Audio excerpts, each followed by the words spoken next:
Bros Play! All right, dude, we're back in it with Crackdown. Have we played this? It feels something familiar. No guarantees whatsoever. I know we played Rackdow, but have we played Crackdown?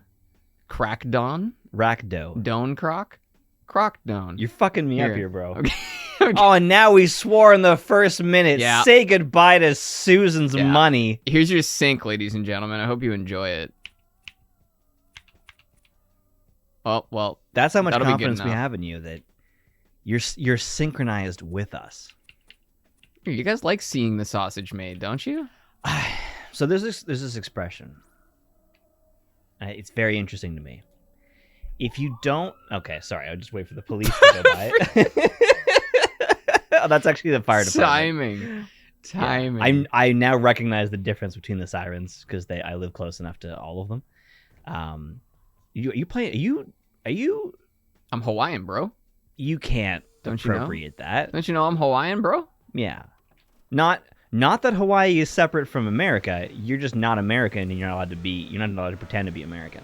Right. I mean, you're already pretending to be a superhuman, so It's appropriation of superhero culture. Appropriation is a funny idea. It's like, don't share. You're not allowed to see somebody's idea and think that's a good idea. I would love to know if there's an actual definition of that shit, or if it's just exclusively like the... Oh, no, that's the movingest goalpost you've ever seen in your life. Yeah, like if you go into... Because appropriate in the day used to be like, you know, a government order to appropriate your like some of your property, right? Because it's like connected with crime. Do they do It'd that? be like an appropriation order. Do they illegally take your property without asking? Well, they legally take your property. Oh, Often sorry, without that's asking, right. but- When the government does it, it's just called the law. Yeah, oh, absolutely. We can trust them, though, because they're not people. They're the government. Right, of course, because the government is not created of people. Yeah. The government is a super entity that's Not a above all of us. Conglomerate of people who couldn't make it anywhere else. No, not at all. No. That's crazy. That is always funny to me, like the idea that, you know, the government is all knowing, and it's like, have you ever seen the results that they get? Because clearly they can't be all knowing. I have an interesting perspective on this because I began 2020 with a let's listen to the experts and the government. It's their job. We should listen to the experts. They ought to know. And you were pretty much immediately like, that's pretty fucked. We probably shouldn't do that. And I was like, no, bro, you don't understand. Canada is a wonderful free country where bad things don't happen to good people. And very slowly, I changed my perspective on it. And recently, I've had it smashed into 1,000 pieces. And now I don't believe in any government anywhere because governments are people. And it's a natural... sort of like it's like dunes in the sand. It's no matter where you are in the world, the wind eventually pushes the dunes into a similar pattern, and it's really just a matter of how hard the wind is and how much space it has to push the dunes into that position. It's not like, oh well, in Canada the sand doesn't sit that way. It's like, no, it does. Well, we like to think we have different universal sand around here. I mean, our sand is beautiful. I was recently watching some documentaries that took place in Canada, and I immediately recognized it as Canada, even though it wasn't even close to where I lived. Just a beautiful landscape, man. It's a phenomenal and physical space. Don't you fucking dare, goddamn! And also, nice airtime, dude. I snapped my spine. Your spine, bro. I snapped my spine. Man's got butt cheek implants now. I don't think I've ever died on impact like that. That was interesting. That's very nice. Also, I'm loving not hearing the game. Yeah, It's like really it's nice. much less distracting. It's like, it feels like a podcast. Yeah. Just so people know, we're not listening to the game. So all those sounds you hear, those are for you. I'm the new Andrew Santino. You can be the new Bobby Lee. Why do I have to be Bobby Lee? Okay, fine. I'll be Bobby Lee. Okay, I could be Cheeto. Kapow! Could be Cheeto Santino. I don't know I'm Bobby cool Lee with very that. well. I don't know. Maybe he says kapow. Is he a kapow guy? I don't know. Bobby Lee is an enigma of a man, so you know he could be a kapow guy. I only recently found out that he's longtime friends with Carlos Mencia. Really? And I did not know that either. So he was talking one day about how he's not invited on Joe. And, Bobby? Yeah. And Joe keeps saying, yes, you are. You just have to call me. And because I think it was Santino that went on the show, and he's like, of course he did like a Bobby Lee impression while he did it, but he was like, yeah, no, I'm not allowed to go there. And Joe was like, of course you're allowed to go there. And interesting. I didn't know why. And I love looking into this stuff because people love to pile on, and they don't even bother to find out what happened. And so I was looking into it, and it turns out that he's just been buddies with him for a really long time. And then there was a podcast where he had him on there, and it was like the first time it was like new footage of Mencia in a long, long time. And in classic Mencia fashion, he just denied the entire event, said that the only reason why the narrative is that he's a joke stealer is because he left the internet and didn't fight it. And the podcast was really, really awkward. It just kept going. Wait, who went on? Mencia went on Bobby Lee's podcast. Oh, on Bobby's. Oh, okay. Oh, I don't think he'll ever be on Joe's podcast. Yeah. Then that's where I was thinking. There's no way he got that invite. Because Joe's not like, as much as people would like to say he's a controversial figure, he likes to cover the bases.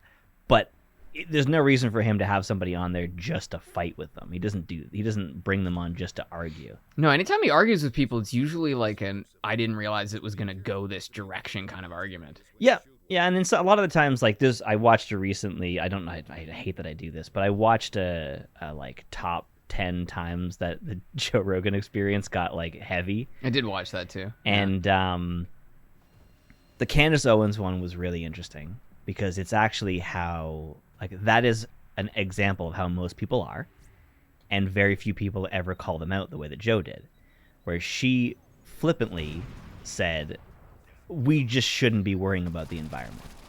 And then by the end of the conversation, she said, okay, well, I don't know.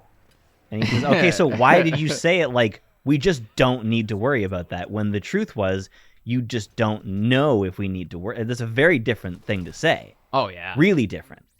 And it just points out that a lot of people are, they work backwards from what they think they know. The conclusion. Yeah. They don't look for things that lead to the conclusion. They conclude and then look for things that fit. And there's actually evidence of this happening in proper science. The thing that a lot of people would like to say is just like this objective thing. And sure, when it's done correctly, but a lot of it is labeled the same thing. And it's part of a not a narrative. I try not to use the same words over and over again, but sometimes when your career, even your job, rides on a theory, you're not terribly open to changing that theory. And it's not necessarily like a dastardly plan, like, oh, we're going to pull the wool over someone's eyes. They might be lying to themselves first. That's actually how people who are like really, really good liars, they actually lie to themselves first, and then they tell the truth about the bullshit they believe. You know, well, yeah, because it's true to them.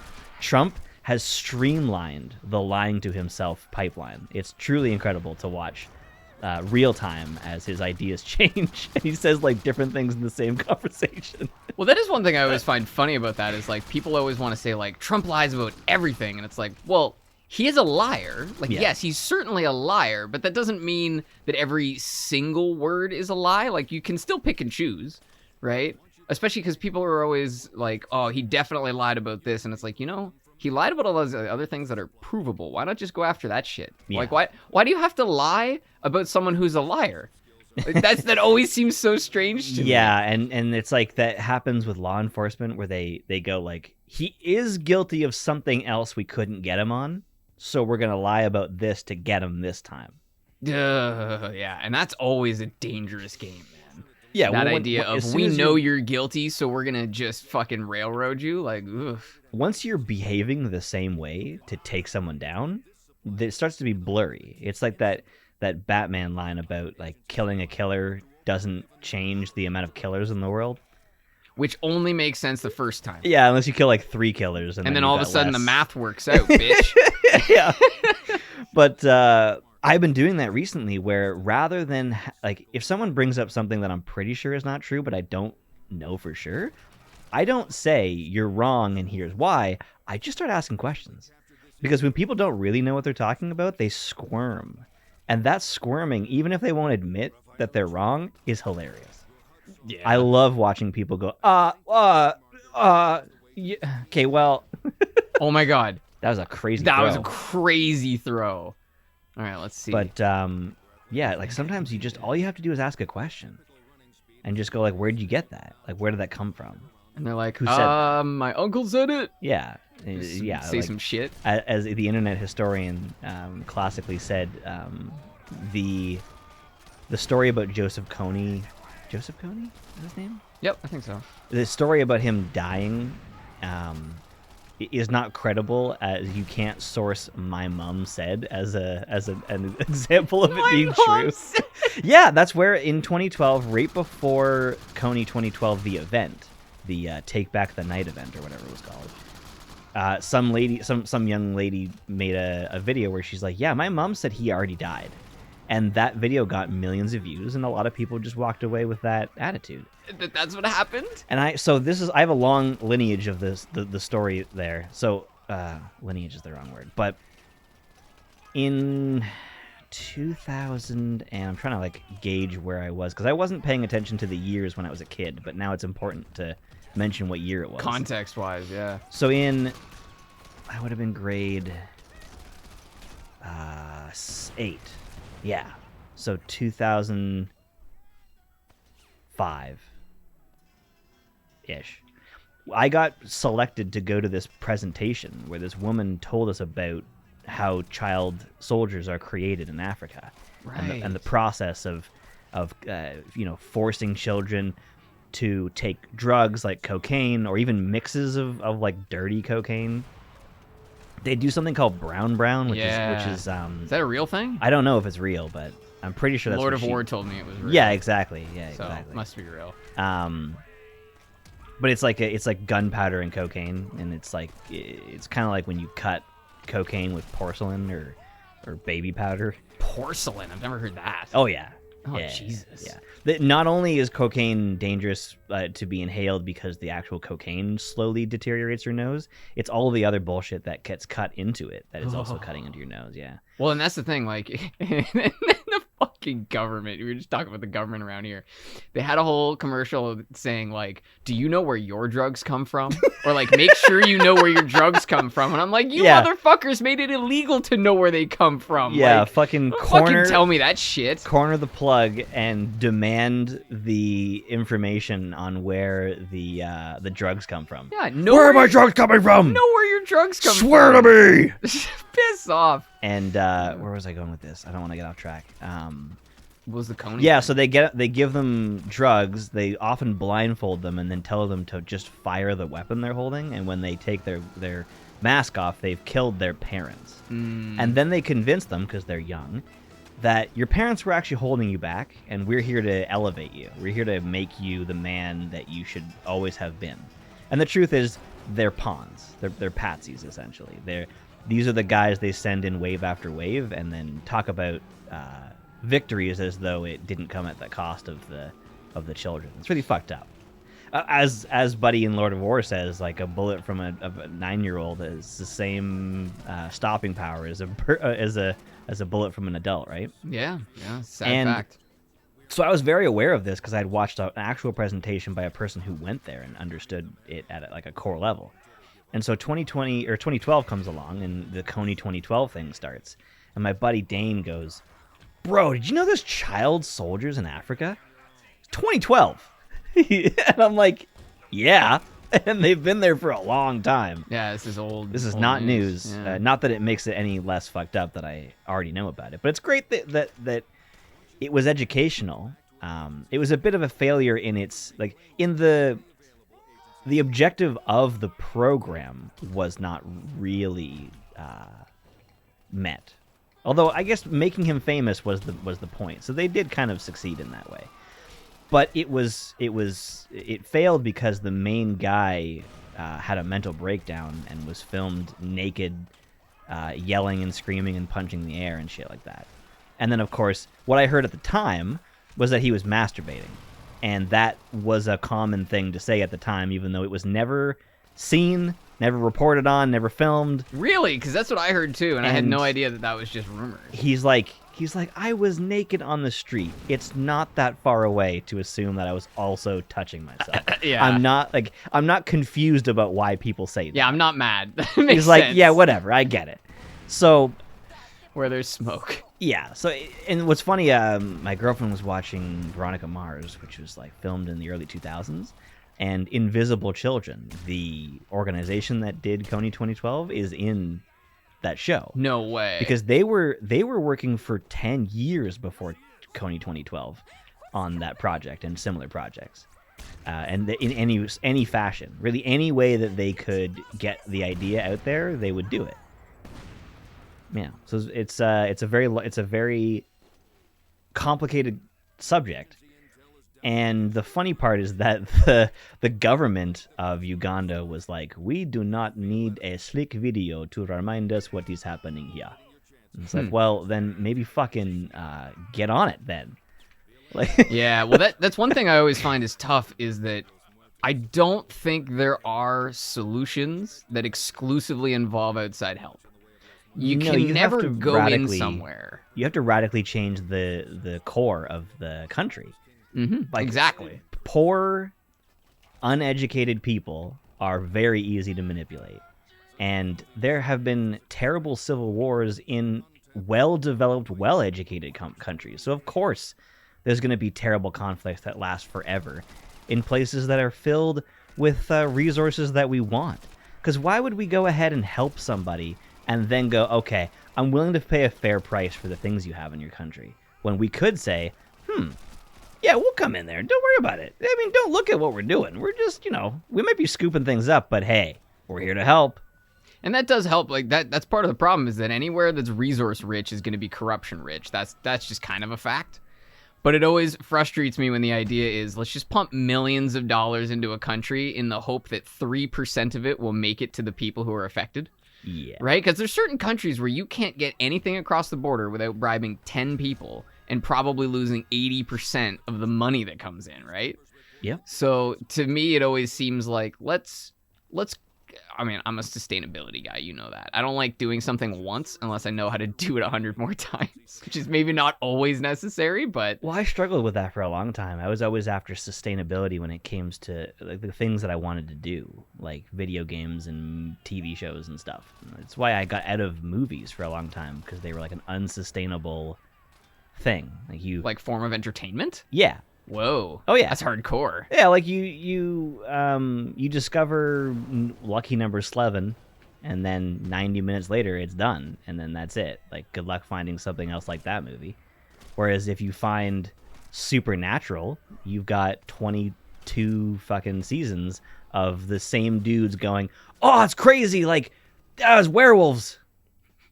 That is honestly an interesting point. I sometimes on the opposite way, where I don't want to get over invested in something, where I go like, oh my god, you want me to watch 12 seasons of this? Now I'm much more into the moment, and I care a lot more about just enjoying whatever's going on. Yeah, you're a carpe diem guy? Very. Yeah, oh yeah, fuck yeah. Very different mindset that I've had in a recent time, and appreciating the world and understanding how fickle it is and how quickly things change and how quickly things end. And how messy it truly is. And also thinking about the future and considering what it might be for children and all sorts of... But why won't they think about the children? Children are just little adults. Yeah. It's important that tiny humans, as Eric says. That they make it to adulthood. And that they also become adults on the way, because a lot of people don't. They don't mature, and they stay at whatever age that felt right. So that's why you meet people who just have these wacky ideas that are like so idealistic, and ideology is kind of born of luxury. Like idealism is harder to swallow when you have nothing to swallow and you're starving. But if you have enough food, then you can start saying things like, well, I'd really like to have fish that were fished in a place that treats people like they're humans. But if you're starving, you really don't care about humanitarian You eat the work fish. because you need the fucking food, right? Yeah, no, and that's something that I think a lot of I think Joe actually mentioned that. You're talking about Joe Rogan. He said like, isn't it weird that we decide what we feel like eating? Like Yeah. throughout history, it was what's nearby, what can we afford to make, and then that's it. That's what you eat, right? We also decide what we feel. We don't know that, but we do. Everybody has the opportunity to change how they feel every day, and they don't. And if they haven't figured it out. Well, and also if you can't identify what makes you feel a certain way, you'll never be able to do that, Yeah. right? Because that, I think, is, to me, one of the most important things that people can do is actually spend the time thinking about why they feel the way they do. Like, for example, when it's cloudy out, you feel like shit. You know those days where you're just like, oh, I just don't want to work today? I'm like, look outside. Look at what the weather looks like and just ask yourself, you think that maybe factors in? I used to, and I used to let that affect me. But my job has become quite difficult and quite taxing, and it's different every day. And 3 or 4 departments at my job, the customer and strangers on the street, all, at least one of them or all at the same time, fuck with me Monday through Friday. And I used to think that I understood what hard work was, and now I really have a much better sense of what hard work is. What the reality of that Because is. I Totally. am exhausted and dizzy and beyond my fucking capabilities on a regular basis, and I still just fucking do it. And so like weekend work doesn't seem like a big deal. Like a dump run, it's not very hard work. Well, yeah. It's whatever. And it's also, sometimes it's nice to have a change of pace, regardless of what that change is. Yes. Like, for me, I work in an office most of the time, so when I get to go out to the field, even if it's freezing, even if I have to, like, trudge in the mud, it doesn't matter because it's different. Every day I stare at the same 4 walls, and then every now and then I get to go out and do something, and it's just better because it's not the same. Yeah. Right? If I had to go out and trudge in the dirt every day, I would not be nearly as enjoyable. Totally. My world used to be so small. I didn't have a car. I would bus from home to work to the grocery store to home, and that was the whole deal. And I didn't do anything outside of that, and I didn't know anything about the world outside of that. And now I'm so familiar with the greater Toronto area that I can recognize where I am from the structure of the buildings and the street layout. Yeah, and then other times where you get to a street corner and you're like, this looks suspiciously like another street corner elsewhere in the city. It's basically like, it's like an Age of Empires, like a city builder, where you're like, oh, I've been here before. Oh, dude. Except I haven't. No one tells you this, but when you become an adult, it's actually better to self-plagiarize than to not. Right? And so when it comes to designing things, like, people design the same shit over and over again. It's like, why would I do all the work again when I've already got most of the work done, right? I'm just going to go with that. I've also seen some pretty wacky house designs that I'm just like, okay, that's one way, I suppose, if you want to, Yeah? Brampton has these houses, and they are detached. Sorry, what's the opposite of detached? What do they call those? Well, so there's semi-detached, which is like 2 houses in one. Right. And then there's what do they call it? And then townhomes. Oh, townhouse is like the row of 6 or 7 okay. houses. Yeah. So it's a townhouse, but the first 2, it's not obvious from the outside, but these are 4-story buildings. The first 2 floors are one house. The top 2 floors are another house, and we're not talking apartment. These are homes. People have purchased these. Right. Yeah. Yeah. And so the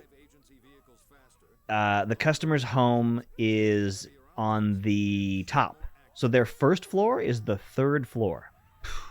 So you walk in, there's no space. It's just a hallway that goes right up to the 1st floor, or to the 3rd floor rather. There's nowhere for clothes. There's like your shoes and your hats and shit.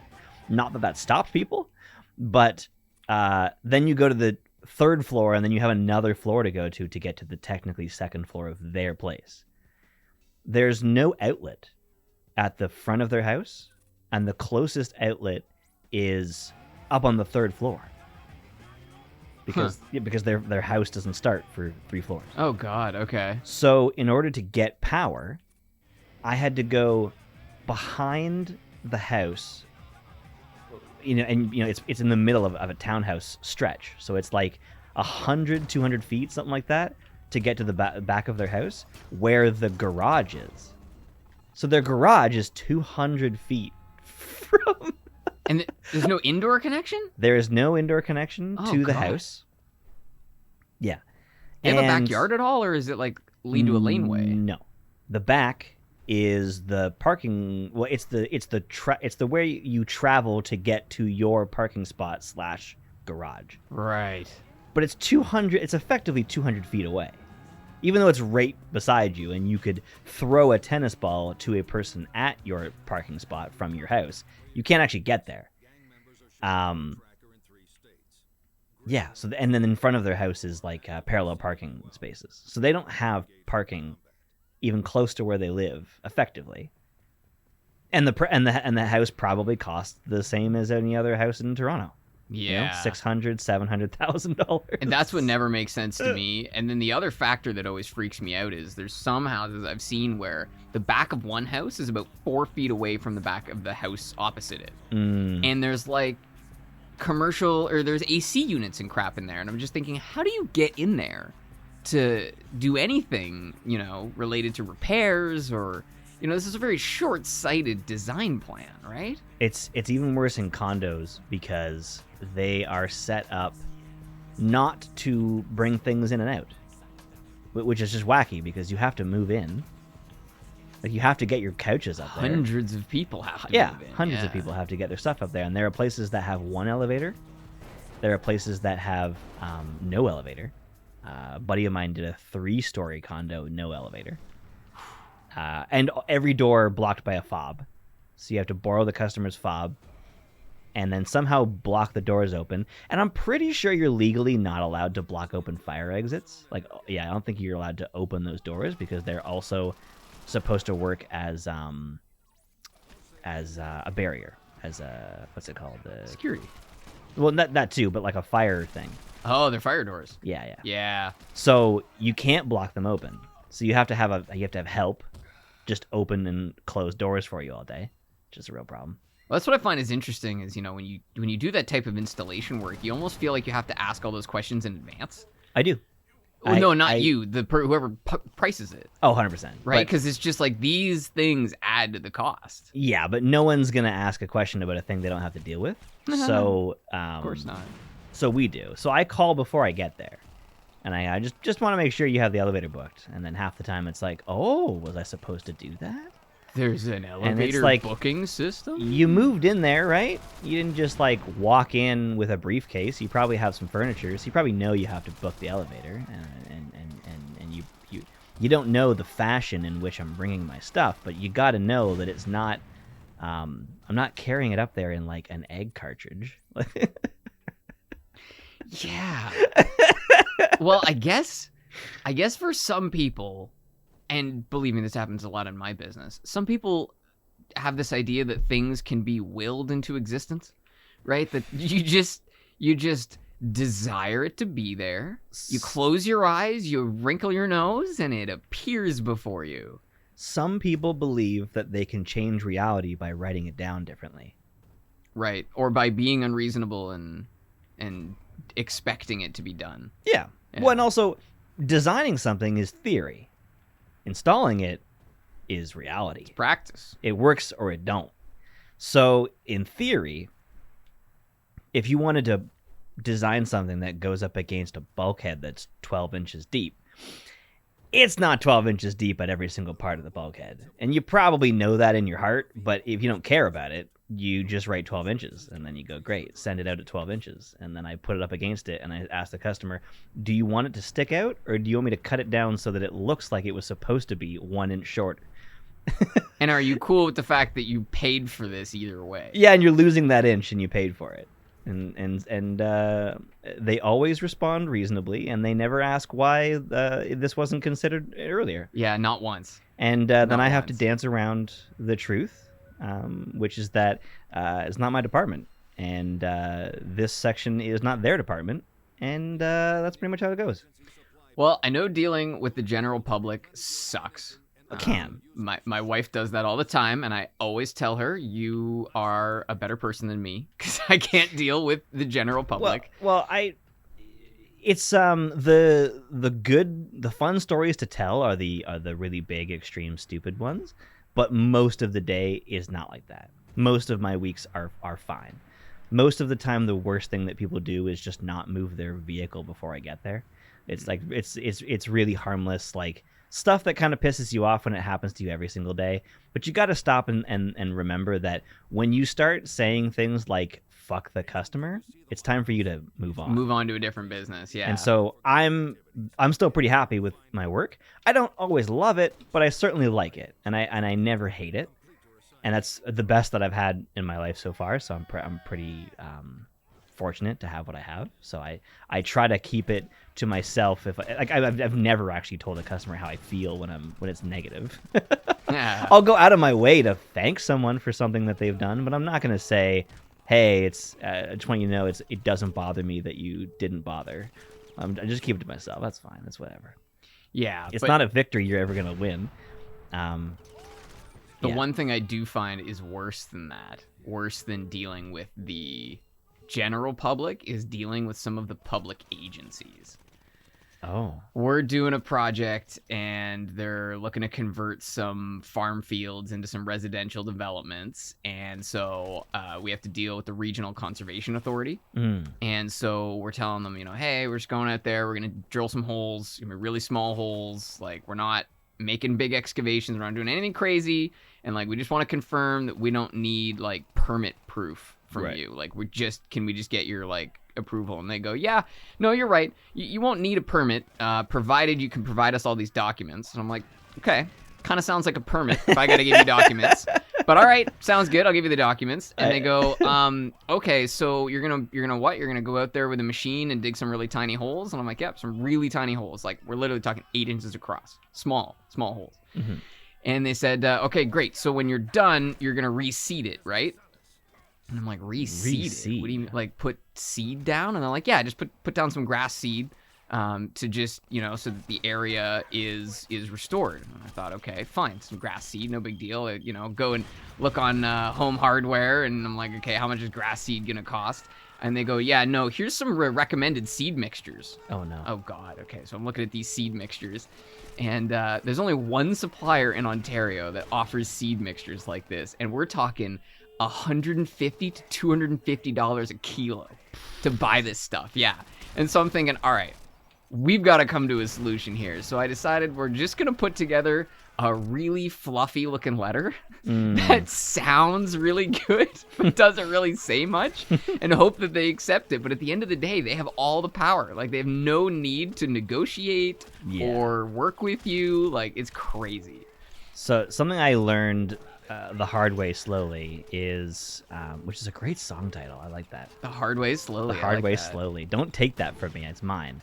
I mean, song titles actually overlap each other all the time, so it's not that big of a deal. But, and I figured out that it is much better to beg for forgiveness than ask for permission. Oh, I know. No one in a position. It's like a paradox. It's like no one who has the authority to tell you you're allowed to do something will tell you you're allowed. You'll get permission from people who aren't in charge because they know that it's not going to come back on them. Like a construction guy will tell you can park wherever you want. The super, however, will not. So yeah, he'll tell you got to go pay for parking. It's like shit like that, right? So like a lot of the time I just do it, and then sometimes I'll leave the phone number for my work phone on the van so that you can call me, so you don't have to call anybody to move me. Or I'll just, I'll never work in a building without the permission of somebody that is running it, like management or the dock attendant or whoever it is. They have to know that I'm there and what I'm doing. Everything else, however, I'll just go for it. I'll park where I want. I'll park how I want. Leave it locked. Walk away. If they ask me, like, how long are you going to need it for? And I know it's 3 hours, I won't tell them that. I'll say, like, 6. Because then they'll go, I'll give you 2.5. And I'm like, okay, fine. Yeah, I'll take it. Yeah, it's like, it's just a negotiation thing where you aim higher than you expect to get so that you can get what you need. But also, when you try to negotiate with people a specific thing, they're more difficult to deal with later because they'll hold you to a higher standard than themselves. So you'll say, like, all I need is 2 hours, and then in 4 hours from that 2 hours, I might need it for another half hour, and they're not gonna do that with you. They're not gonna help you out with this and that. It's got to be like solid. So then I'll just ask for the entire time, and then they'll like renegotiate back down to like a reasonable number, and I'll go, okay, fine, I guess that makes sense. Yeah, we could do that. But also sometimes I'll just tell them, like, if you don't give me this, I can't do it. Talking like with the customer themselves, or the attendant of the building. But do they care? No. Oh, I see. So they're just like, well, it's the customer's point. problem. The point is, though, I've warned them. I've told them, like, this is what I need to do it correctly on one day. Otherwise, we can come back and do it again the second day. But then that's more coordination for you as well. So it's like, do you want to see me again or no? Dude, you're like the cops where they're like, you can either talk to me now or I can come back with a search warrant. I have honestly heard like FBI level bullshit from certain people that I work with, like, and it's like that's what they say to people, and I'm like, yikes! I would never. What say do you that mean, stuff to like people. actually strong arming people? Like telling it's like close. Like I've actually had a customer tell me that what you're doing is basically what the mob does. Like you've asked for something, and then when you show up, you ask for more. Or you're not going to get anything. Or it's not going to happen. Right. Right? And so that's why I'm loosey-goosey with it. It's like, it's got to get done. And we have this attitude that's like, we don't tell you how to do it, but we also will tell you how not to after you do it wrong. Oh, no. It's like that weird mix, right? So you're like putting it on your back, but you also got to learn how to put it on other people's shoulders as well. Where it's like, it's not everything is my job. Sometimes my job is just to start the conversation, not to make sure it ends. And so I put it on the person that is responsible for it because they're not doing my job. And so I'm not doing their job. And there's this fucky thing that employers have created, this attitude that you owe them for the opportunity. And it's really fucked because it's actually a business transaction. It's a this for that. It's very simple. My time and energy for the money you'll give me. If I don't put the energy in, you're not going to pay me. So why would I do something you're not going to pay me for? But the attitude is, oh, well, you're going to be like that, are you? It's like, yes, I'm going to be like that. It's very simple. I get money for things I do. I don't do things I don't get money for. It's like, why are you making me feel like an asshole for saying that's not my job? It isn't my job. Well, and that's what the weird part is. It's like, if it's not part of your job description, then you can ask. Yeah. But it's when people get into demands and you're like, listen, bitch. Well, one this is not going to go the way you think it's going to go. This really bad place I worked at a long time ago. Only place I've ever been fired for. And I got fired for not coming to work when I was sick. And then 5 years later, the entire fucking world shut down because people were coming to work when they were sick. And I was like, vindication! It's one way to look at it, yeah. And so I... where were we? Shit, what was the topic? Fuck. I don't know. I had it until you said that. Oh, that's right. There was this guy who came into work like 5 hours early and just clocked in. And then they noticed that, and they were like, like 2 a.m? They're like, what are you doing? Like, no, it was a restaurant, so it opened at 11. Management gets there like 10:30, 10, something like that. He got there at like 8 in the morning or something. And they were like, we didn't talk about this. We can't pay you for something you haven't done, or for something we didn't agree to. We didn't approve, yeah. And I'm like, well, I'd have paid him for that day. And it's like, okay, fine. You know, maybe you're a go-getter. But, like, in the future, you can't come in for something we haven't scheduled you for because labor is a massive part of any business. But in food service, it's like 33%. Oh, it's gigantic. It's absurd. And food service is not a high-margin business. No, and the problem with food service is that the people who are least interested in doing it are the ones who do the job. In a lot of cases. If you're going to high end, of course, they're probably paid better. I don't actually know that. I shouldn't say of course. But in most food service, in all of the lowly companies, all of the McDonald's and the Pizza Huts and the Tim Hortons, like those people aren't paid and treated at the level that they are actually operating at, because they may not be doing an extraordinary service for the world, but washing their hands could save lives, and they're paid and treated as though it doesn't really matter if you show up. We've got more people like around the corner. There's people lined up to have this job, so you can all be replaced. And then on the flip side, like you hear, because especially these days with them outsourcing so many jobs, you start to hear about people who are literally working on like maintaining internet infrastructure that are making like $1 over minimum. And you go, why am I paying the same amount to the person who cleans tables at Tim's that I am to these people who are like maintaining critical networks?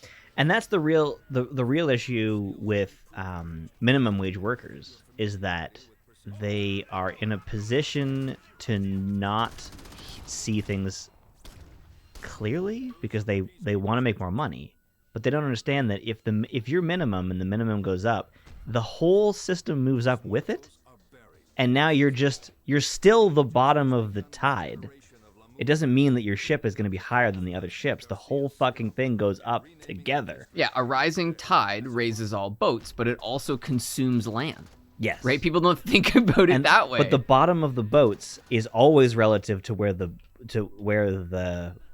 top of the water is. Well, that's that old riddle, right? There's a boat with a ladder hanging off of it, and there's 3 rungs that are visible, and then the water level goes up by 2 feet. How many rungs are visible? It's the same number of rungs, because the boat moves when the water moves. Right? It's a great riddle. That's great. I like that. But it's very applicable because you got to remember that everything's a moving platform. What do you call an African-American pilot? A pilot? You racist? Yeah. That one is such a good one. It's an oldie, though. Yeah. It's awesome. And that term will never not get me, because most of the black people I know don't fucking come from Africa. I'm just going to say it. I know a lot of people from Jamaica and Trinidad. That is where most of the black people I know come from. So to call them African American is really insulting. Well, it's like calling me what's that? It's a pejorative. Yeah. It's like calling a Russian person a European American. That's not fucking true. Yeah. They're not European at all. They're Asian. I don't identify as North American. Oh, well, I identify as not Canadian. on my best days. You identify as what? Canadian. Yeah. Yeah, I think that's but also, appropriate. You're not supposed to identify yourself. That's what this self-identification thing is so funny to me, because identification is something you do to other things to find out what it is. To classify them, yeah. Gorillas don't identify themselves. I identify gorillas. That's my job. Trees don't decide they're pines. We do. Yeah. Well, there's a reason that language exists. There's value in it. Yes. But for we're definitely in the era. And, like, not to beat this dead horse, but we're definitely in the era of throwing the baby out with the bathwater. Yes. Right? One of the worst things that I hear people say is the burn it all down approach, which is hilarious because, well, first of all, when you burn things, it smells bad. So, like, the value of the real estate it depends is how lower. much you burn it, to be honest. Because some things smell amazing when you burn That's true. Some things do, actually. I know from a fact because sometimes a Dremel does burn wood when you're I mean, most of the time, actually. But a lot of the time it's the paint, and if it's really nice wood, it smells so good when you cut it. Whereas like MDF bullshit is bad for you. Particle board, yeah. And it's also smells like rubber and ass, hair yeah, and just ass, brutal. Yeah. Where it's like sometimes you like tell the customer, you're like, you got real wood here. This is good stuff. I like this. Congratulations.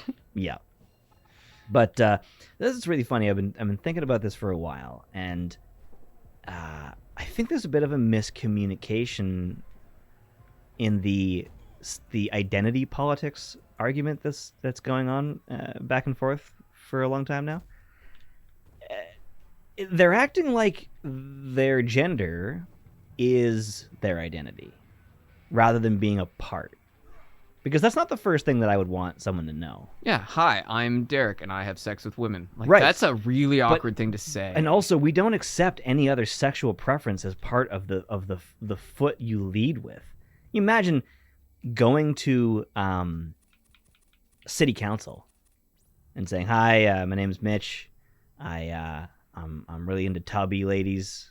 Like, I'm like particularly when they have like big fat feet. I just like put them in my mouth and Yeah, I got a toe thing. Yeah, toe I'm all thing. about toes and feet. And then someone's like, "Excuse me," and you're like, "If you interrupt me one more fucking time, I will report you to Twitter, and they will take you down because you're being misogynist and gross. Racist, we'll add that one too, because I am a 128th Cherokee." So it's like, I saw this commercial that was truly extraordinary. It was like BoJack Horseman level satire, and it was not being presented as though that's what they were doing. It was these people sitting on a stool. It's important that I say that because it was so pretentious that the stool was there, and they were talking about how their identification cards don't.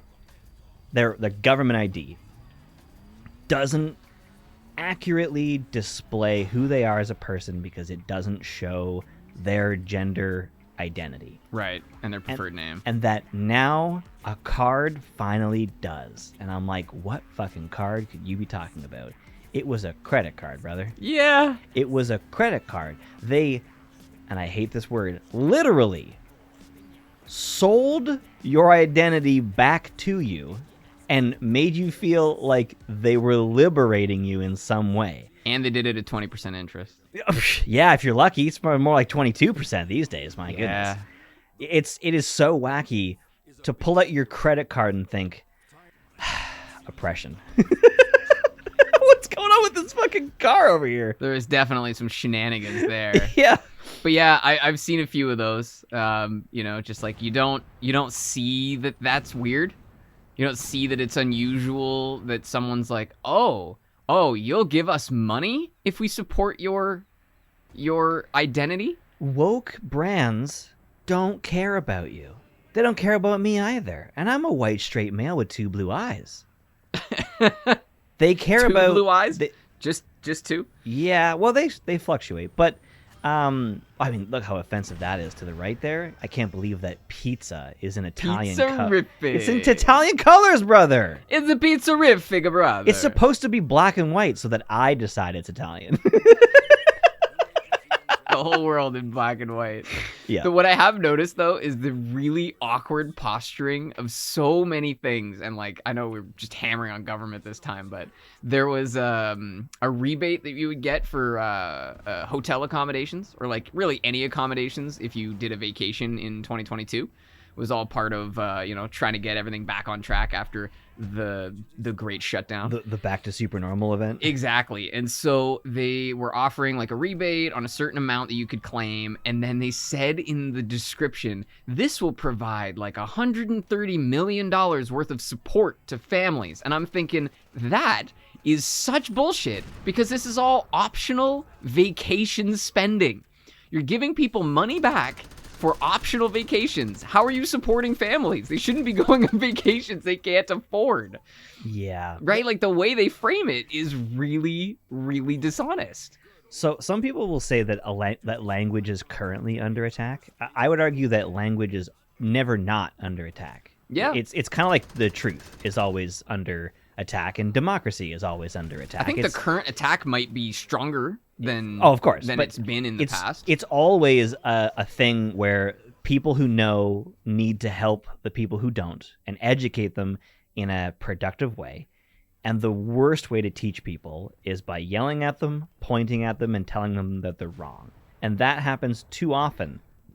It's these these aggressive left or right options, these like up or down, no middle ground thing, where a lot of people just don't even want to get into it. And like, you can see that when we get together in like family groups, where some people just they're very interested in talking about these big topics, and then there's like the majority of the middle of the guests that they're just like, yeah, well, I don't know. They just don't want to get involved in it because it's so extreme. It's so tiring, because rather than ideas attacking ideas, we're attacking individuals and saying their ideas couldn't be right because they're wrong.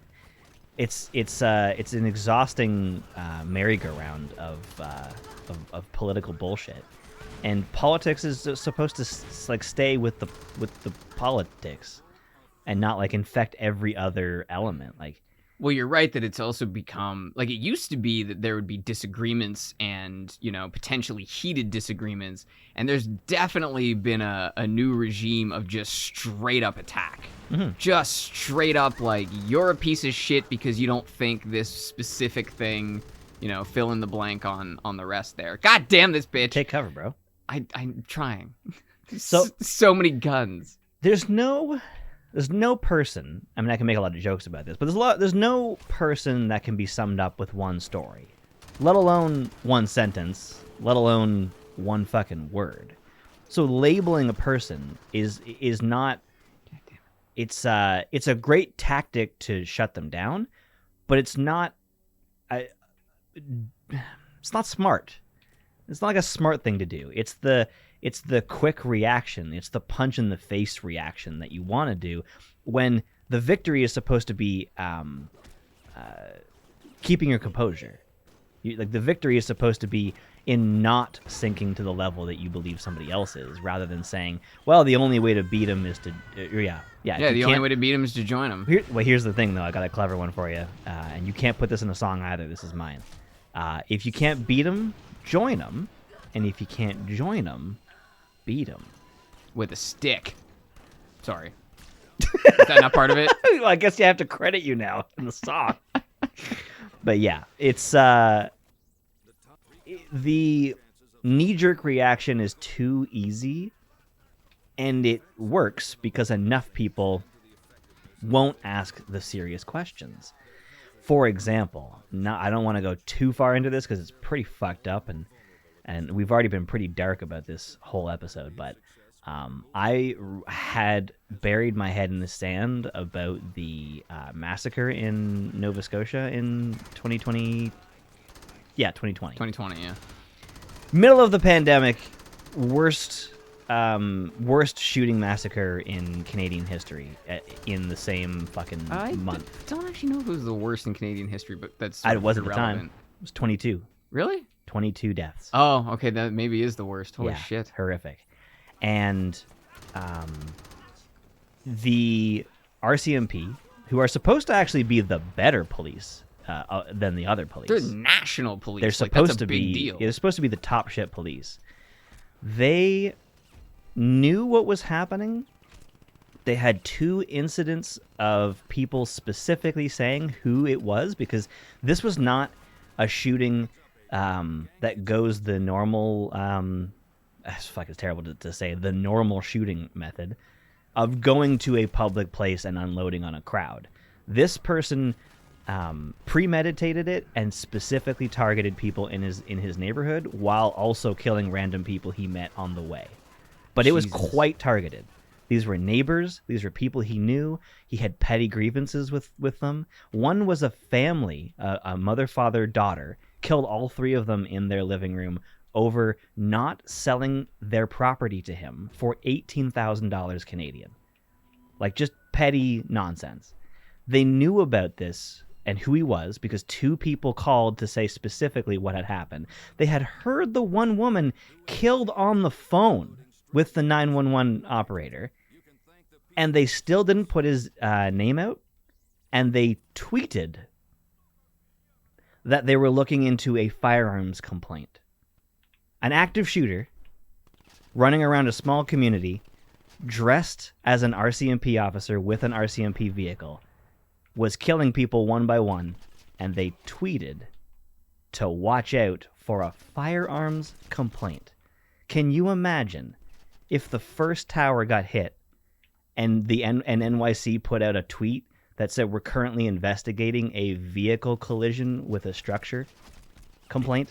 Like, yeah, obviously people can't see, but like my jaw was literally dropped. Oh, sorry. I thought you were zoning out because you were playing the game. No, like this. So I knew some of the details of this, but that is totally like It's chilling. it's chilling. I went on a rant with my girlfriend. I was like, we are getting a gun.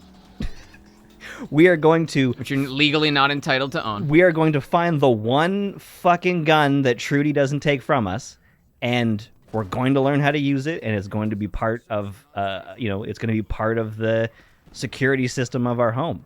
It's fucked up to say. It's also a country where you're often put in jail for defending yourself, but I'll let the court decide that than some fucking stranger in my home with a weapon. Oh, exactly. And the problem here, the reason why I brought this whole thing up, is that I forget who it was. It was a Canadian news network, and they did a 45-minute thing on it.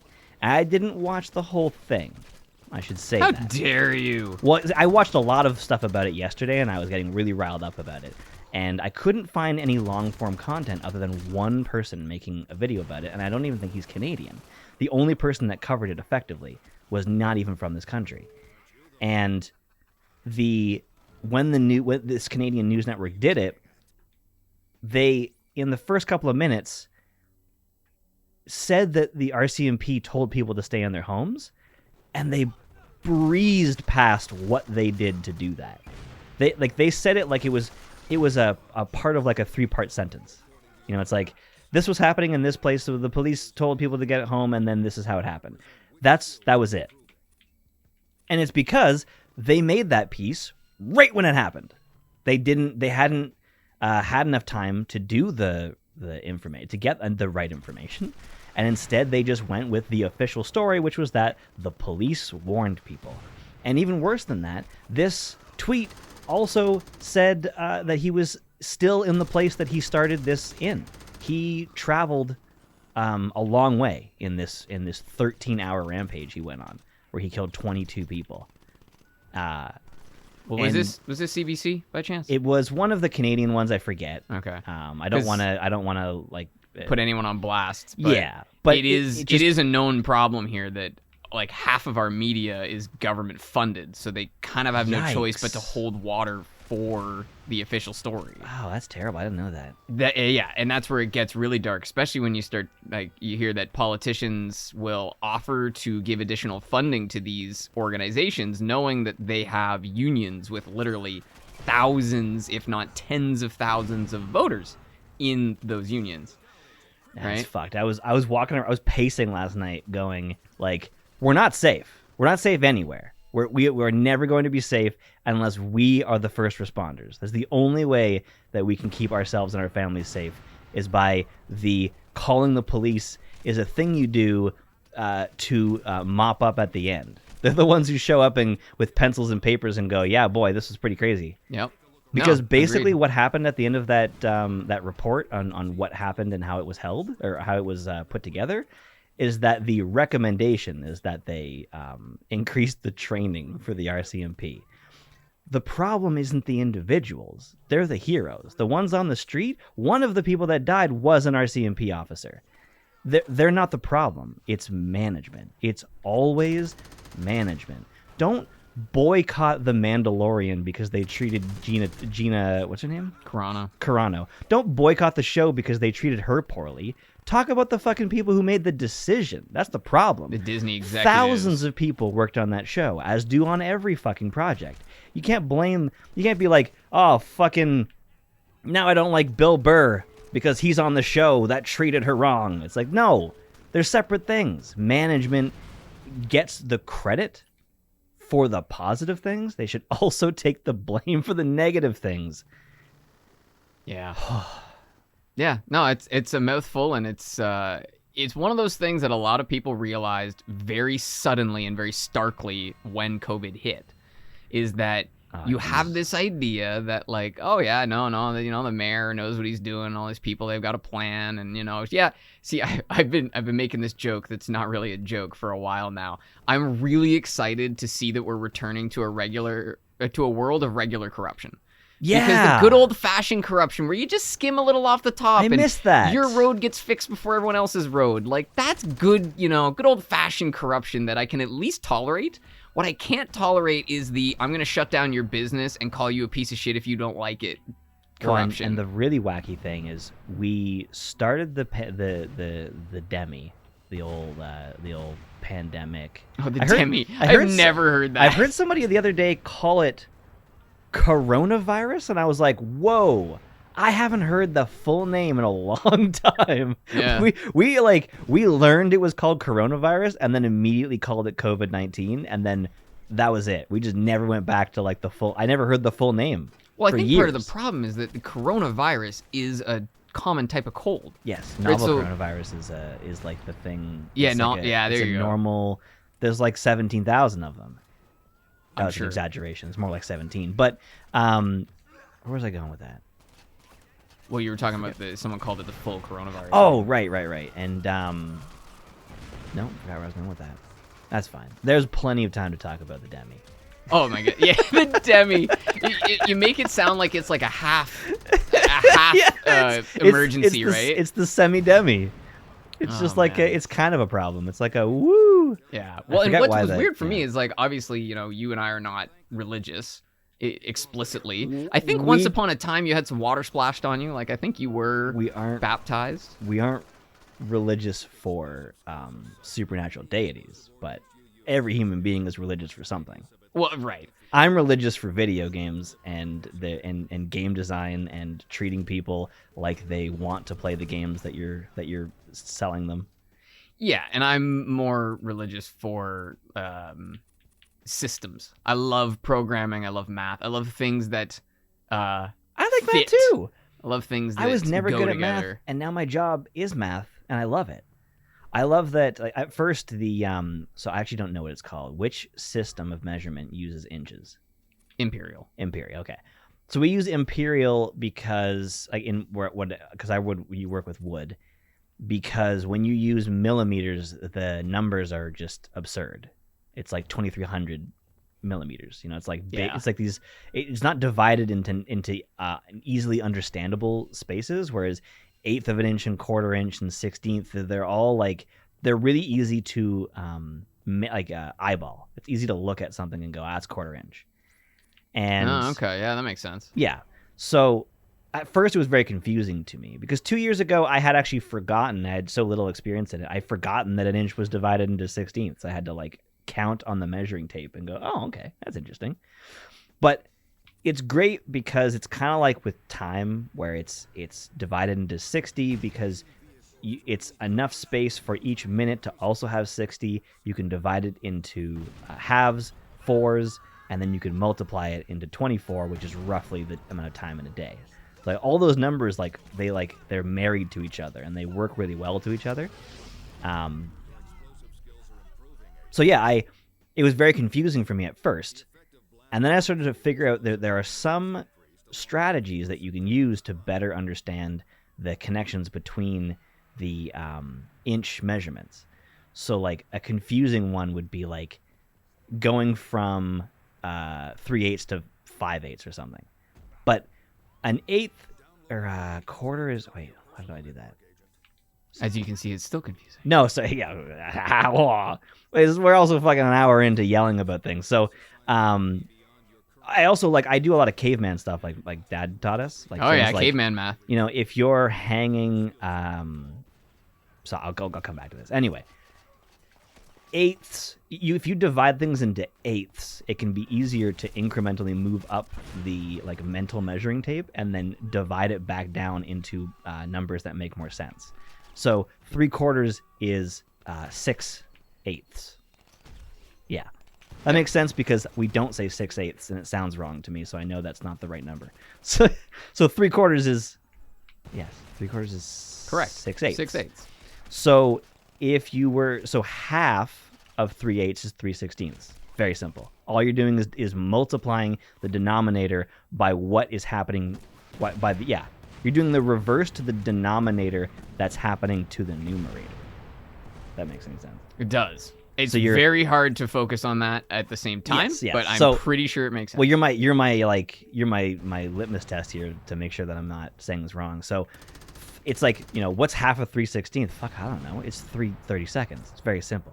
Now, what 3/32 looks like is not simple, not easily eyeballable, because like the Eyeballable. But the funny thing is that the human eye can see a 30-second, or can feel a 30-second better than it can see a 30-second. So sometimes, like if you run your finger over it? yeah, a lot of the Yeah. things that I do are feel, because you actually feel better than you can see.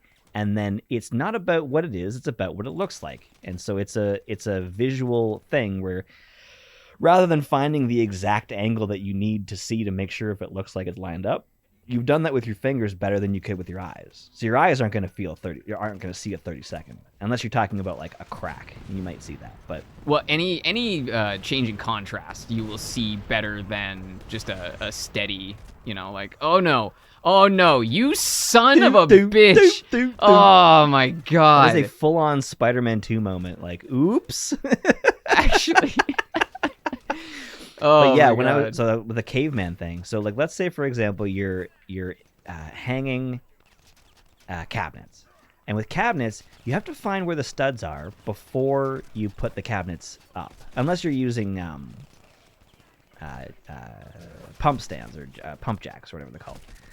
So if you're just hanging them on the wall, you've got to figure out where the stud is going to be relative to the cabinet before it goes on the wall. And a lot of guys will do all of the math. It's like the long way to do it. And there's two problems with that. Number one, it takes a long time. And number two, if your math is wrong, then the whole fucking thing is wrong.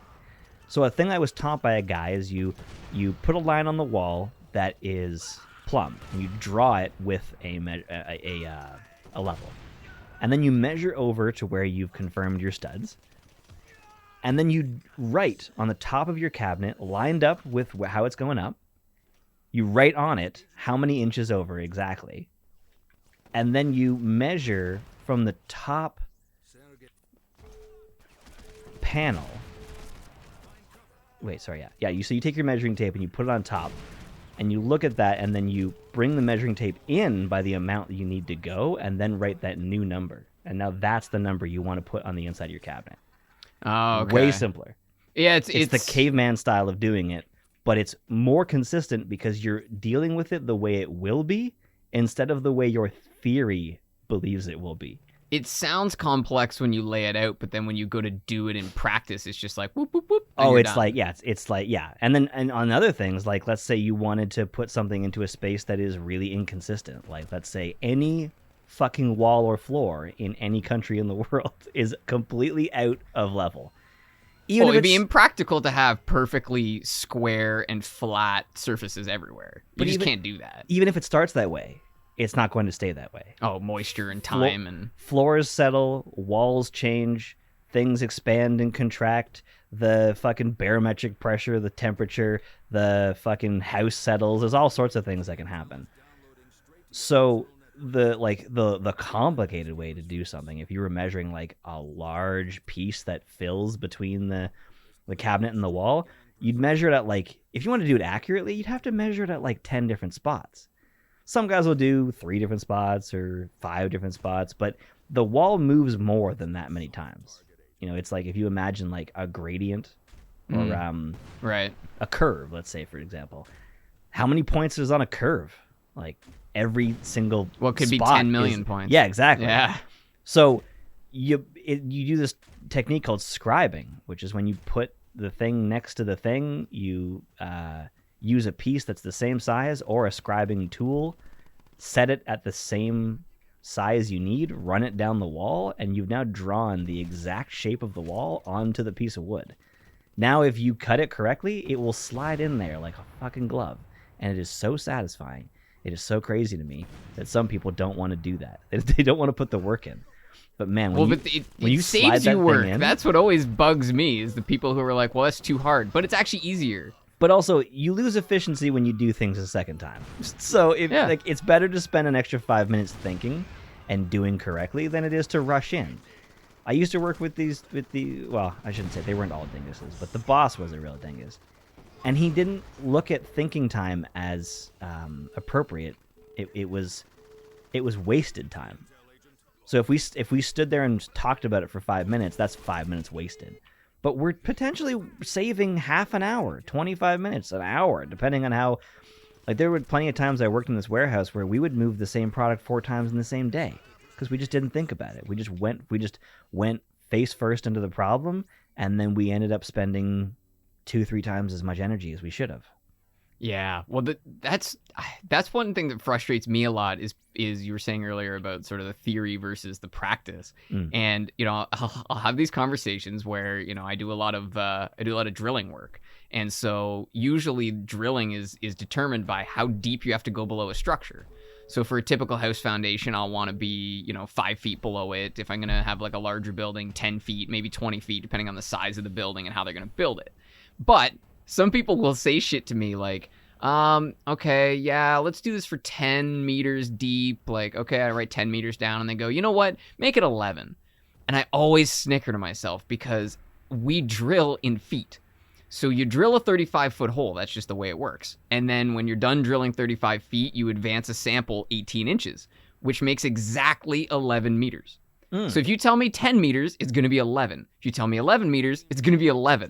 So let's not split hairs on shit that doesn't matter, right? Because we're not going out into the field and measuring in metrics. So we got to think in feet and then convert it so that we can make sure that, it works for what we need to do. I work on my own so frequently. I prefer it. It's the way to be. And I love having my podcast or my music and going, and I don't have to deal with anybody else. And I don't have to manage anybody. But sometimes when I work with somebody, I realize how bad my systems are for trying to explain it to somebody else, because it makes sense in my head, but it's not great to translate. So like sometimes I'll do this really bad strategy, which is, let's say you measure something 11 inches and 3/16. I'll call it 11 and 3. Like 3 what? Yeah. 3 jelly beans, 3 elephants. Well, I mean, more specifically, it would be like, is it 8ths? Is it 16ths? Like, it could be either one, right? And so sometimes I'll relay information to someone, and I'm like, yeah, it's 10 and 3, and they're like, 3 fucking what? What? What does that even mean? Or like, we use the European 32 millimeter system, and so everything is in increments of 32 millimeters, which is 1.25 inches. But sometimes there's certain things you do that are unnecessarily complicated if you try to translate it from millimeters into inches, because it has to fit into the exact increments of 32 millimeters. Right. So there are strategies like, a 10-inch drawer size is 8 holes up. So it's very simple. It's just 2. But you also have to round. So a 12.5, because the drawer height has to be within the 32 millimeter system. So it's 12.5, 10, 8 3/4, 6 1/4. Like it's not a thing that like has a system where you can remember them all in a row. So in my head, exactly like what I was saying there, where like it has to fall into these discrete numbers. Yes. So it's not worth trying to split hairs and try to fall in the middle. Yeah.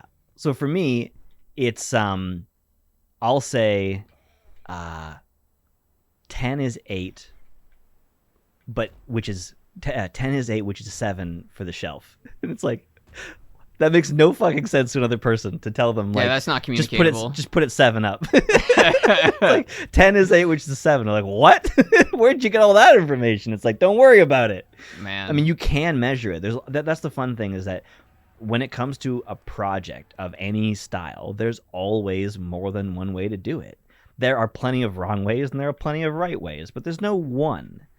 There are ways that are obviously better, but sometimes if it doesn't fit your style and it's like the one thing you do a certain way and everything else is done differently, sometimes you just integrate that one thing just to make it work better, even though it's not the most efficient way to do it. Yeah, when I'm at this stage where I'm going from working almost exclusively alone to being more of a project manager where I have to get other people to do most of the day-to-day work. And that is a huge transition because suddenly you have to make determinations about, is this an acceptable deviation from the way I do it, or am I just being a dick, right? Because sometimes I just like the way I do things. I do it better. It looks better. It looks nicer. And I preferred if yours looked nicer, but I guess at the end of the day, it doesn't matter. So it's certainly come down to certain situations where I just have to like breathe and just deal with the fact that it's not exactly the way that I, had envisioned it. And then other times where I'm giving stuff to people and they're like, this is amazing. Like I say, oh yeah, okay, you're the details that you need are all like in this file, and they go, where is it? And I said, oh yeah, right here. And they go, what? It's all here? And I'm like, yeah, it's all in one place so that you don't have to go looking for it. And they're like, really? It's like, yeah, that's how it should always be. Like, why is it not like that normally? There's the really strange thing that I've found is that, I would love to say it is my job to make the customer happy. But the truth is some people will never be happy, and it's actually their fault.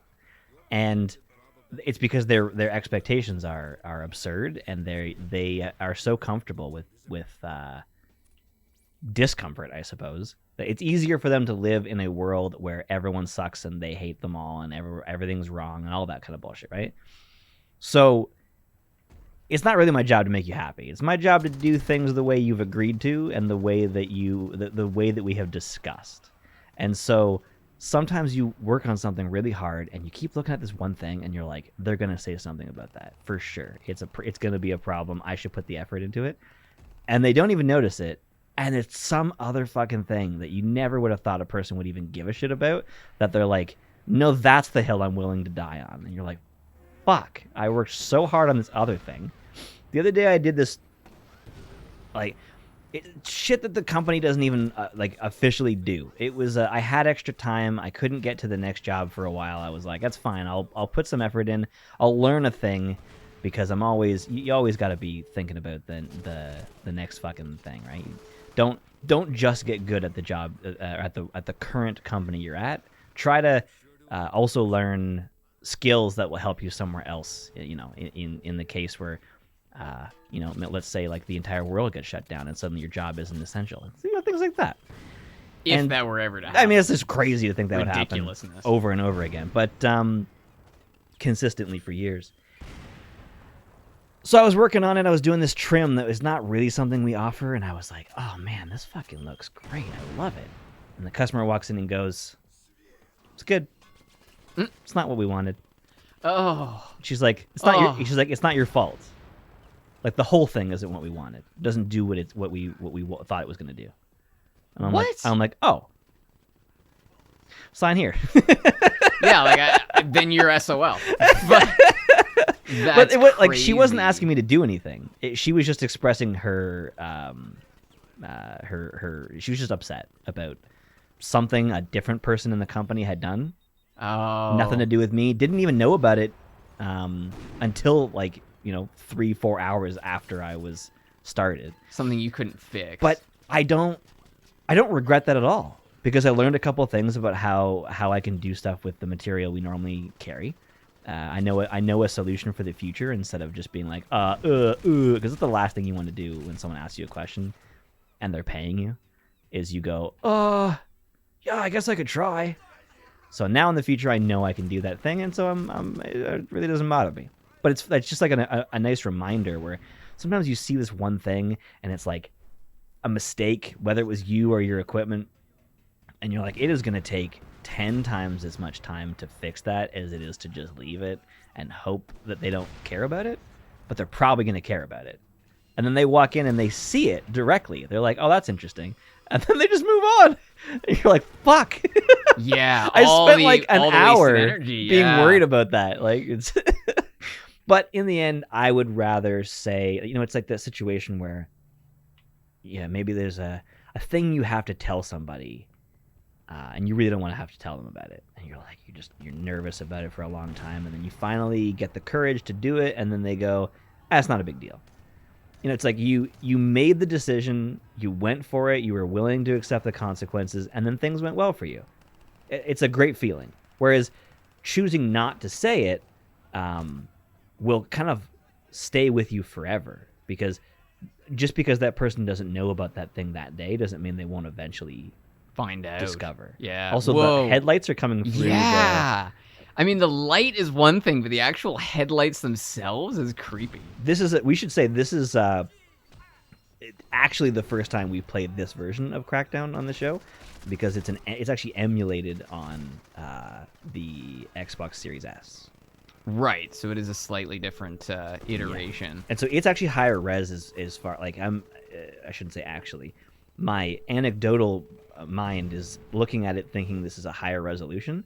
And what often happens when you res up things is you get clipping, because it wasn't intended to be rendered that way. I have noticed even some of the explosives are making a purple residue. Oh. That I don't believe was originally there. Have a watch for it when there's a lot of explosives going off. But in that cave, I was noticing it, that like the little eruptions that kind of like fly off and land on the ground. Yeah. Yeah, they were coming out distinctly magenta. Oh. And I think that was an error more than anything, because those colors are definitely supposed to be like solid orange. I had a wild coincidence the other day. I was playing Resident Evil 4 Remake, and I got bit by a viper. And then there were these green dots in the bottom of my screen, and they were like flashing. And I thought, that's crazy. Are they trying to emulate what it would be like to be bitten by a viper and have like the venom in your veins? Like, that's wild. I'm like, if I make a video about this, or if and when, I'm going to like research what that's all about and find out whether that's really what it's supposed to feel like and whether they're emulating that. But then it didn't go away. And I healed myself, and I looked it up, and nobody had a strategy for dealing with the venom. And I'm like, this is fucking bizarre. Mm-hmm. So I searched the specific thing that's happening to me, rather than calling it, Resident Evil 4 Remake Venom or something, or Snake Venom. Instead, I wrote green flashing lights, and it turns out it's a fucking glitch. So it's not part of the gameplay, and that's why no one has a strategy for it. Completely coincidental. I changed a setting shortly before or after that thing, the viper bit me. And so I just associated it because the viper's green and so are the lights. I thought it was like, oh, green is venom. This is emulation. It turns out it's just like it's a problem that Capcom is aware of and is currently trying to fix it. And it comes from either the motion blur or the chromatic aberration setting being on or off. They weren't really sure. But I'm like, that is so crazy. And the great thing about now making Mitch shows more about the adventure that I go through, rather than it being like a piece video about the entire game, is that all of that goes in. The whole experience of it being, of it not working and it being a problem turns into content. It's part of the experience of the game. Whereas if I was doing an entire video, it would be like a side note. It would just be like, yeah, and then if you get bitten by a viper, it's the green dots, and it's not related. Watch out for that car, bro. Fortunately, this isn't like Far Cry, where you die spooky. instantaneously. Or Mercenaries. Oh, that's Being right. run over is like the most overpowered thing in that game. And it makes sense. I mean, getting hit by a car is a big deal. Yeah, but you can put a fucking airstrike on your head and still be like, oh, got to bail. Yeah, bro. Tanks are not as high ordnance are not as important as vehicles. How short are these streetlights? That's a good point. Like 10-foot streetlights. I know I'm like 6 feet, so I mean they're closer to 12, but they should be 20. Yeah, well, things. I was just gonna say it was like really awkward how I was gonna say it. Like, things that are far away aren't as big as they seem. Yeah, objects in games aren't as large as they appear. No, I mean like streetlights look small because they're high up, but they're massive. They're like as big as a person. It's the same as street signs. Yeah, street signs are like I forget who it was. I think it was one of our uncles had a speed street sign in his house. That he had got from somewhere. Don't ask questions. And I remember thinking, like, this is absolutely gigantic. Like, why the hell is it so big? Like, where did he find a giant street sign? Yeah. Right? But a giant street sign. Right? Yeah. And it's the same way. I remember one time I was really drunk in first year university, coming back from a buddy's dorm room. And I was walking on the street, and I saw this fucking huge guy that turned out to be a stop sign. That's hilarious.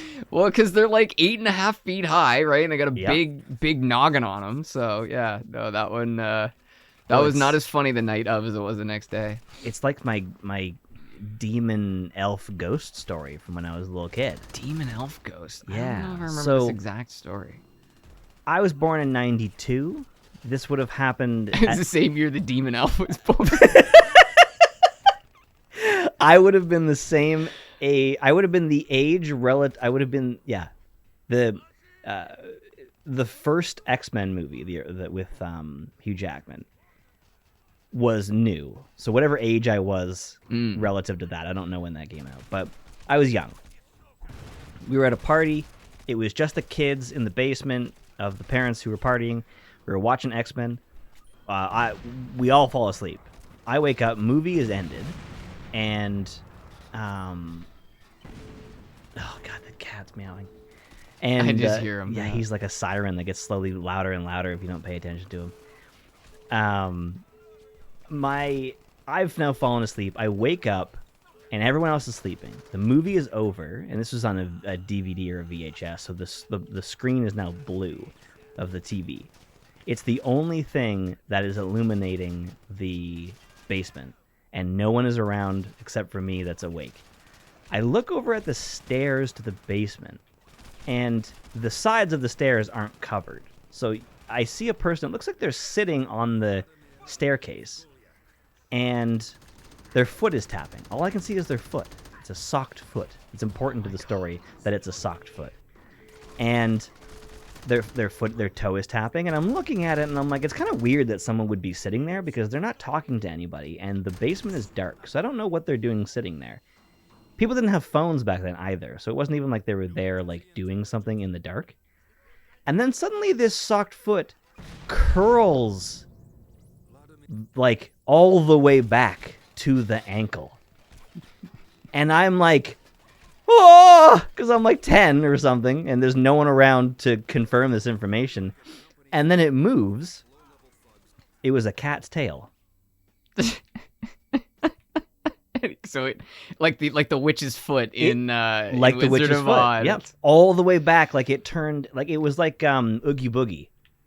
Oh yes, Yeah, Oogie like, Boogie's creepy. like super fucking scary. And so I like to tell that story because had I ducked under the couch, I never would have saw it move. I would have looked back and it would have been gone. And to this day, I would be telling you about the time that I saw a fucking demon elf in the basement at a party. Yeah. And so it's like one of those things I like to bring up because I'm not saying that shit we can't prove isn't real.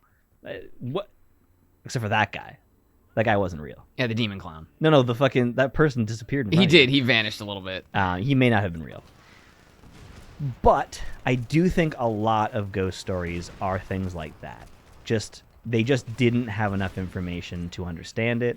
Like I know if I had a friend whose grandmother heard a person stepping one at a time down the steps, and then when it got to the point where they would see the person, it stopped. And I'm like, that could also be the cracking of the staircases. It's like the most common part of the house to crack. I used to think, so like I used to get up at 5 a.m, and I was getting ready for work, and then I would hear movement upstairs, like unmistakably someone was walking across the floor. And I would listen, and nobody got up, no one did anything, nothing changed.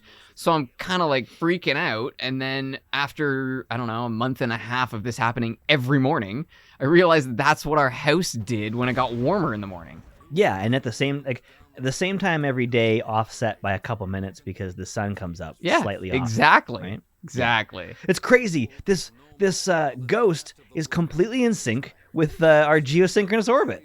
Who would have thought? Beautiful. It must be ghosts. Man. Is that it? Yeah, we did it. We did Los Muertos and Volk. So next time we'll just finish off the Shenzhen, and the city is clean, purified. Yeah, wow. That's one way to word. Oh, you see those purple? That's one. I did actually. Yeah. It was so like Dark Eco. Dark Eco. That's exactly what it looks like. Wow. Look at that. So yeah, now we know. It's next gen graphics. All right. Well, we'll see you later. Peace.